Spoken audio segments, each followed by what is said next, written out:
Bonjour. Pour comprendre une religion, il faut connaître ses sources. Alors, pour les Occidentaux que nous sommes, c'est indispensable pour le christianisme et le judaïsme, évidemment, mais aussi pour l'islam. Alors, nous savons qu'il y a le Coran, le texte de référence, mais ce n'est pas la seule source. Il y en a d'autres qui ne sont peut-être pas de même valeur, historique ou religieuse, mais qui existent et qui sont importantes. Quelques minutes pour y voir plus clair. Shafiq Keshavi, bonjour. Bonjour. Alors, ces différentes sources du Coran, de l'islam, pardon, il y a d'abord le Coran, évidemment, c'est le premier mot qui nous vient. C'est le plus important, mais ça n'est pas le seul. Quelles sont les autres grandes sources? Alors effectivement, lorsqu'on pense à l'islam, comme à n'importe quelle tradition religieuse, il faut revenir aux textes fondateurs, les textes que les croyants ne peuvent pas changer. De la même manière qu'un chrétien ne va pas changer la Bible, même s'il y a des différences entre catholiques et protestants sur la Bible, ça reste un texte fondateur. De la même manière qu'à côté de la Bible, il y a les textes des pères de l'Église et il y a les conciles œcuméniques. Donc à partir de ces textes fondateurs, on va avoir toutes sortes d'interprétations. Pour l'islam, ça va être la même chose. Au niveau de l'islam, il y a effectivement le Coran, on y reviendra, et il y a aussi ce grand corpus de textes qu'on appelle les hadiths. Et ces textes sont souvent peu compris, peu connus en Occident, et je crois que c'est très important de connaître ces textes, parce que ces textes sont la deuxième source de la révélation dans l'islam. Qu'est-ce que ça veut dire, les hadiths? Hadith, ça veut dire propos. Les hadiths, ce sont des propos de Mohammed. Et là, vous avez un des 5 volumes de Bukhari, c'est vraiment la figure de référence.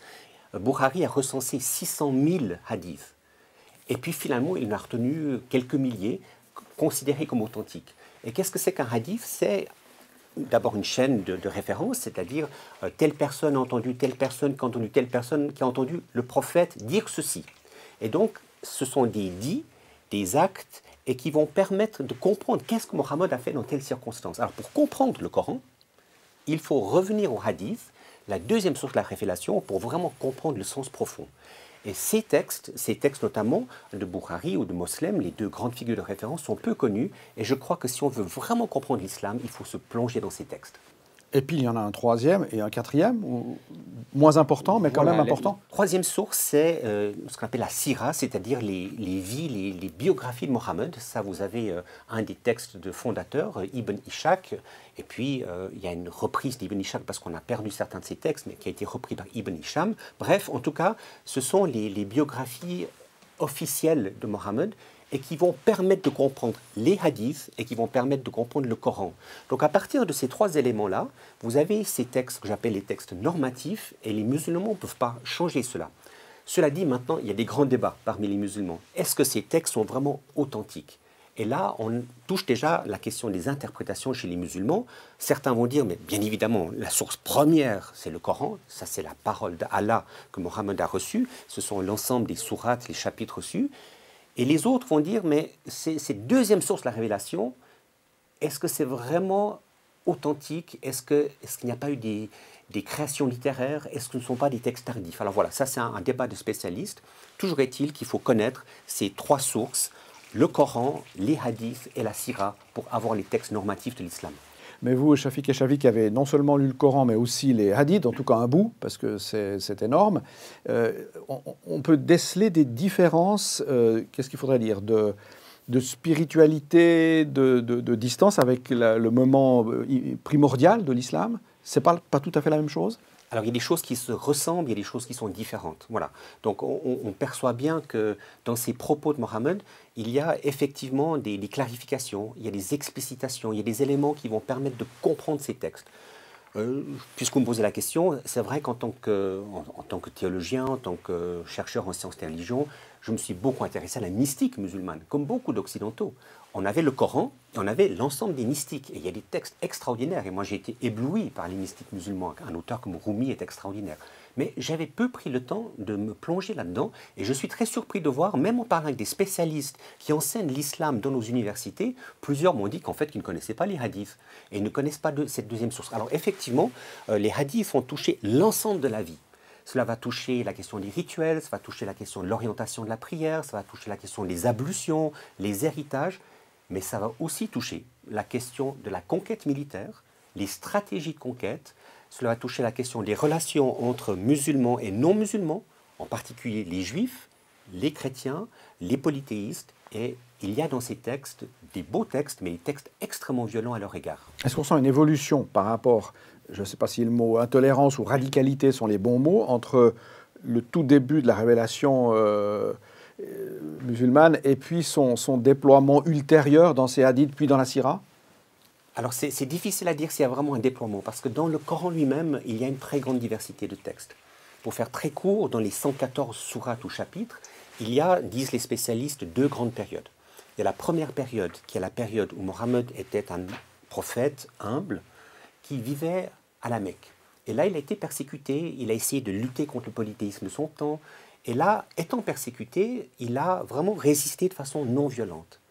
Et puis, il y a une deuxième période dans le Coran où on voit que Mohammed a émigré à Médine, la ville du prophète, et là, il a eu le pouvoir politique, il a eu le pouvoir juridique, il a eu le pouvoir militaire. Et on voit tout de suite qu'il y a une transformation de la tonalité. On ne le voit pas tout de suite parce qu'en fait, le Coran est organisé de manière littéraire. C'est ça qui est un peu compliqué, c'est que, à part la première sourate, l'ensemble des chapitres du Coran sont organisés de la manière suivante. Les plus longues, la plus longue est au début et les plus courtes à la fin. Comme le Nouveau Testament d'ailleurs, les épîtres, c'est la même manière. On commence par Romains et puis les courtes à la fin. Donc c'est une organisation littéraire, mais à partir de ça, on ne voit pas l'évolution historique. Donc, ça a été tout un travail des musulmans eux-mêmes de remettre de l'ordre. Et dans cet ordre, on va trouver effectivement des différences de tonalité. Beaucoup plus de reconnaissance, de patience, de reconnaissance de l'autre, d'humilité dans la première partie mécoise, et des textes de plus en plus violents dans la seconde partie du Coran. Et cette seconde partie, donc médinoise, va effectivement poser problème.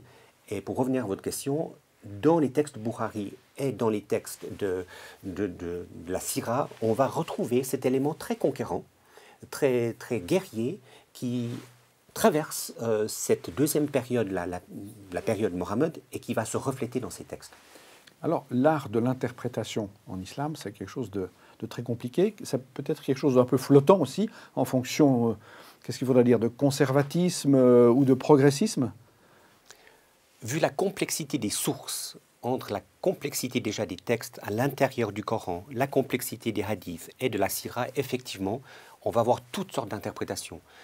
Souvent, les musulmans les plus libéraux et les plus pacifiques, ils vont prendre des textes du Coran de la période mécoise, ils vont lire l'ensemble du Coran et l'ensemble des sources à la lumière de ces textes paisibles.